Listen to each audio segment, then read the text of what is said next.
സ്വയം ഭരണാധികാരമുള്ള സഭയാണ് സീറോ മലബാർ സഭ എന്ന് പറഞ്ഞാലും സ്വതന്ത്ര സഭ എന്ന് അർത്ഥമില്ല. ആഗോള കത്തോലിക്ക സഭയുടെ 24 കൂട്ടായ്മയിൽ ഒരു അംഗമാണ് സീറോ മലബാർ സഭ.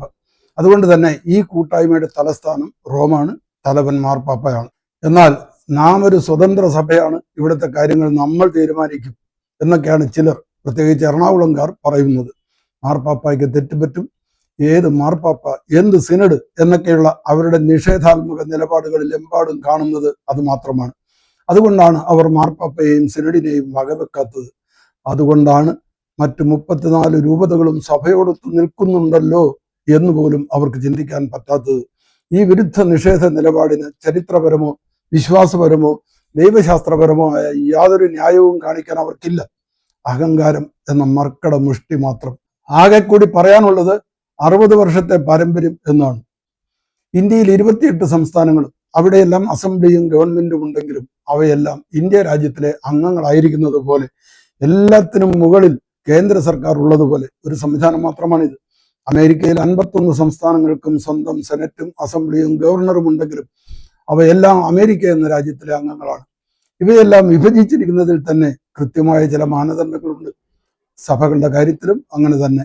ശ്ലൈഹിക പൈതൃകത്തിൽ അടിയുറച്ച ആരാധനാക്രമ പാരമ്പര്യങ്ങളും തനിമയാർന്ന സഭാത്മകതയും ആധ്യാത്മികതയും ഭരണരീതിയും ദൈവശാസ്ത്ര ദർശനവുമുള്ള വ്യക്തിത്വത്തിലൂടെയാണ് മാർത്തോമാ നസ്രാണികൾ കത്തോലിക്ക സഭയിൽ ഉൾച്ചേരുന്നത്.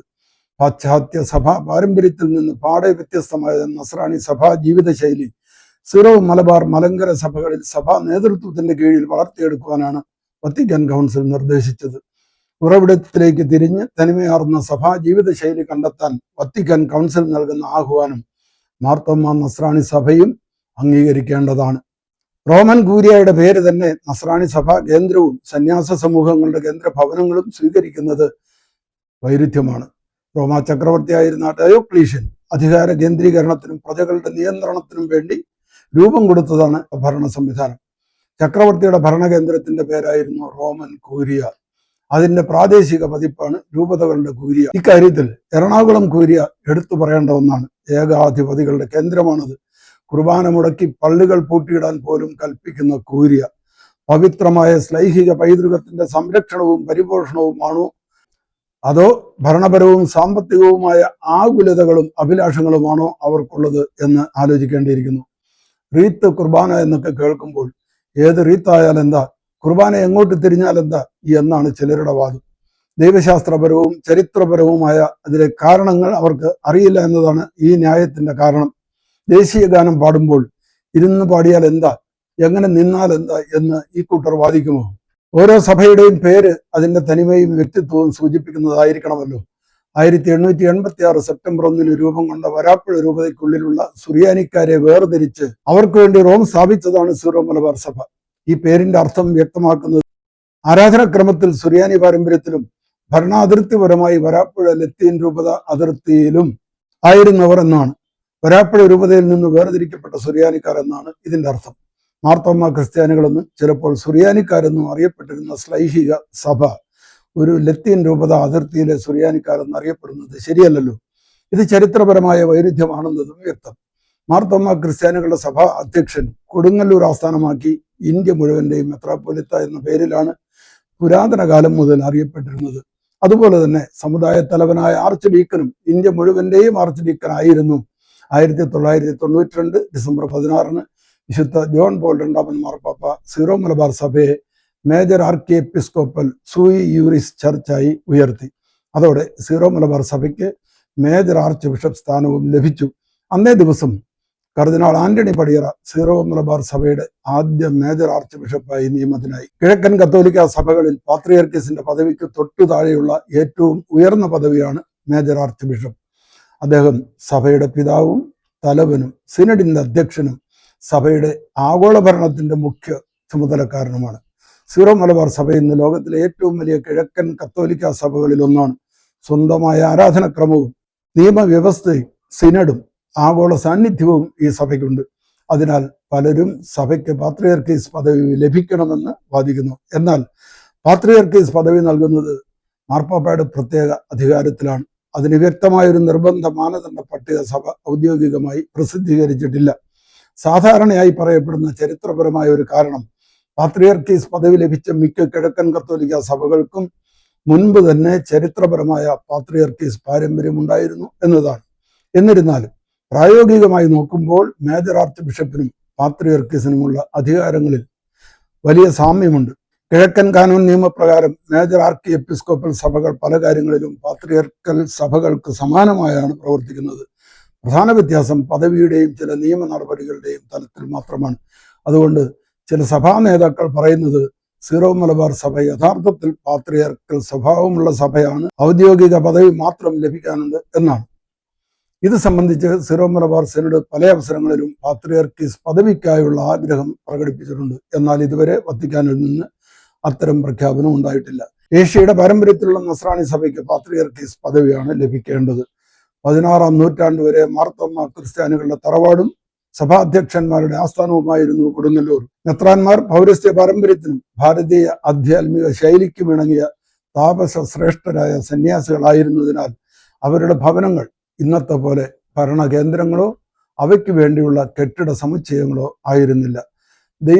ദൈവത്തിന്റെ ജനത്തിൽ പ്രവർത്തിക്കുന്നതിനെ അംഗീകരിച്ച് പ്രോത്സാഹിപ്പിച്ച് ഭാരതസഭ പരിപോഷിപ്പിച്ചിരുന്ന ആധ്യാത്മിക നേതൃത്വമായിരുന്നു സഭയിൽ നിലനിന്നിരുന്നത്. ദൈവിക കാര്യാലയത്തിലും ദിവ്യകാരുണ്യ ആഘോഷത്തിലും പോലും അക്രൈസ്തവ തിരുവെഴുത്തുകളിൽ നിന്നുള്ള വായനകൾ അവതരിപ്പിക്കുന്നതിനെ അനുകൂലിച്ചുകൊണ്ട് കർദിനാൾ ജോസഫ് പാറേക്കാട്ടിൽ വത്തിക്കാൻ കൗൺസിലിൽ സംസാരിച്ചു.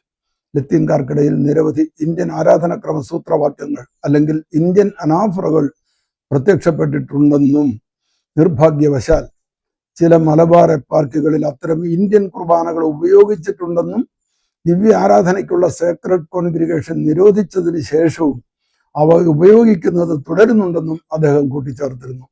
എന്തായാലും വത്തിക്കാൻ ഇത് ഗൗരവത്തോടെ കാണുകയും ഈ നിർദ്ദേശം മുന്നോട്ട് വെച്ചതിന്റെ പേരിൽ അദ്ദേഹത്തെ കൊണ്ട് രാജിവെപ്പിക്കുകയും ചെയ്തിട്ടും എറണാകുളത്തെ നിഷേധ രോഗം മാറിയിട്ടില്ല. പാറേക്കാട്ടിൽ വിതച്ച കളകൾ വളർന്നു തിങ്ങി നിൽക്കുകയാണ്. ബിജ്നോർ രൂപതയിലുള്ള എറണാകുളംകാരായ ചില വൈദികർ കാവിക്കച്ച പുതച്ച് നിലത്തിരുന്ന് ഒരു സ്റ്റൂൾ അല്ലെങ്കിൽ ചെറിയൊരു മേശ ബലിപീഠമാക്കി കുർബാന അർപ്പിക്കുന്ന പതിവുണ്ടെന്ന് അവിടുന്ന് വിശ്വാസയോഗ്യമായ ചില വിവരങ്ങൾ കിട്ടിയിട്ടുണ്ട്. അവരെ നിലയ്ക്ക് നിർത്താൻ അവിടുത്തെ മെത്രാന് കഴിയുന്നില്ല, അല്ലെങ്കിൽ അദ്ദേഹം അതിന് താല്പര്യമെടുക്കുന്നില്ല. എറണാകുളത്തെ കുർബാന തർക്കം അവസാനിപ്പിക്കാൻ സഭാ തലവന്മാർക്കും കഴിയുന്നില്ല. തോന്നിയാസ കുർബാന തോന്നുംപടി കുർബാന എന്നാണ് എറണാകുളത്തിന്റെ നിലപാട്. കത്തോലിക്ക സഭയിലെ വ്യക്തിസഭകളെ പാശ്ചാത്യ സഭയെന്നും പൗരസ്ത്യ സഭകളെന്നും രണ്ടായി തിരിച്ചിരിക്കുന്നു. റോമൻ സഭ മാത്രമാണ് പാശ്ചാത്യ സഭയായി കത്തോലിക്ക കൂട്ടായ്മയിലുള്ളത്. മറ്റ് 23 സഭകളും പൗരസ്ത്യ വ്യക്തിസഭകളാണ്. അപ്പോൾ സീറോ മലബാർ സഭയിലെ കൽദായ വിരുദ്ധരായ എറണാകുളം വിമതർ ഏത് സഭാ പാരമ്പര്യത്തിൽപ്പെടും? റോമൻ അഥവാ പാശ്ചാത്യ പാരമ്പര്യത്തിൽപ്പെട്ടവരാണെങ്കിൽ അവർ ലത്തീൻ സഭയുടെ ഭാഗമായി നിൽക്കണം. അത് ചെയ്തിട്ടില്ല. മാർത്തോമ്മ പാരമ്പര്യത്തിൽ വിശ്വസിക്കുന്നുണ്ടെങ്കിൽ സീറോ മലബാർ സഭയിൽ ചേർന്ന് നിൽക്കണം. അതിലാണെങ്കിൽ മാർത്തോമ്മ കുരിശ് കാണുമ്പോൾ അവർക്ക് കലിയിളകില്ലായിരുന്നു. അലക്സാണ്ട്രിയൻ, അന്ത്യോക്യൻ, അർമേനിയൻ, കൽദായ, കോൺസ്റ്റാന്റിനോപ്പൊളിറ്റൻ എന്നീ പൗരസ്ത്യ ആരാധനക്രമ കുടുംബങ്ങളിൽ ഏതിലെങ്കിലും പെട്ടതാണോ? അതുമല്ല. കത്തോലിക്ക സഭ അംഗീകരിക്കുന്ന 6 സഭാശാഖകളിൽ ഒന്നിലും ഉൾപ്പെടുന്നില്ലെങ്കിൽ അവർ തീർച്ചയായും കത്തോലിക്ക സഭയിൽ പോലും അല്ല എന്നല്ലേ അനുമാനിക്കേണ്ടത്? കത്തോലിക്ക സഭയുടെ സഭാ ദർശനത്തിൽ സഭകളുടെ പാരമ്പര്യങ്ങൾ തലമുറകളായ സ്ലീഹന്മാരിൽ നിന്ന് കൈമാറി വരുന്നതാണ്. ഇന്നലെ പെയ്ത മഴയ്ക്ക് ഇന്ന് പൊട്ടിമുളയ്ക്കുന്ന രീതികളെയും സമ്പ്രദായങ്ങളെയും കത്തോലിക്ക സഭ വ്യക്തിസഭകളായി പരിഗണിക്കുന്നില്ല. അപ്പോൾ കൽദായ വിരുദ്ധ ലോബി ഏത് പാരമ്പര്യത്തിൽപ്പെട്ടതാണ് അവർക്ക് പോലും അറിയില്ല. അവർക്കൊരു അടിസ്ഥാനവുമില്ല എന്നതാണ് സത്യം. വേരുമില്ല, മണ്ടയുമില്ല എന്ന അവസ്ഥ. അതുകൊണ്ടാണ് ഓണക്കുർബാനയും വിഷുക്കുർബാനയും യോഗ കുർബാനയും കാവ്യവൽക്കരണവുമൊക്കെ അവർ പരീക്ഷിക്കുന്നത്. ലത്തീൻ സഭാ പാരമ്പര്യത്തിൽ നിന്ന് വ്യത്യസ്തമായി യാതൊന്നും സ്വീകരിക്കാൻ അവർ തയ്യാറല്ല. പൗരസ്ത്യ ദൈവശാസ്ത്രവും കൽദായ ഭാഷയും പാരമ്പര്യവും കുരിശുമൊക്കെ അവർക്ക് അറപ്പാണ്. സീറോ മലബാർ സഭയുടെ ഒരു നിയമവും അവർ അനുസരിക്കില്ല. എന്നിട്ടും അവർ ലത്തീൻ സഭയിൽ ചേരുന്നില്ല. കൽദായ പാരമ്പര്യത്തോട് പ്രതിപത്തിയില്ല, വെറുപ്പാണ്. സ്വന്തമായ ആരാധനാ പൈതൃകവും ദൈവശാസ്ത്രവും സഭാ പാരമ്പര്യങ്ങളും സ്വീകരിക്കാൻ തയ്യാറാകാത്ത രൂപതകൾക്കും ആളുകൾക്കും നസ്രാണിത്വം വെറും ഒരു ജാതിയാണ്. ഇത് ക്രൈസ്തവ വിരുദ്ധവും സുവിശേഷ വിരുദ്ധവുമാണ്. ലത്തീൻ സഭ അച്ചടക്കവും സഭാ അധികാരത്തോട് വിധേയത്വവുമുള്ള ഒരു സഭയാണ്. പൗരസ്ത്യ വിരുദ്ധർ ചെന്നാലും ലത്തീൻ സഭ അവരെ സ്വീകരിക്കില്ല. തോന്നിവാസം പ്രവർത്തിക്കുകയും സഭാ നേതൃത്വത്തെ ധിക്കരിക്കുകയും അത് അലങ്കാരമായി കാണുകയും ചെയ്യുന്ന ഒരു വിമത സംഘത്തെ ഏത് സഭയാണ് ആഗ്രഹിക്കുന്നത്? ഏത് പാരമ്പര്യത്തിൽപ്പെട്ടവരാണെന്ന് ഉറപ്പില്ലാത്ത അവസ്ഥ വലിയൊരു സ്വത്വ പ്രതിസന്ധിയാണ്, ഐഡന്റിറ്റി ക്രൈസിസ്.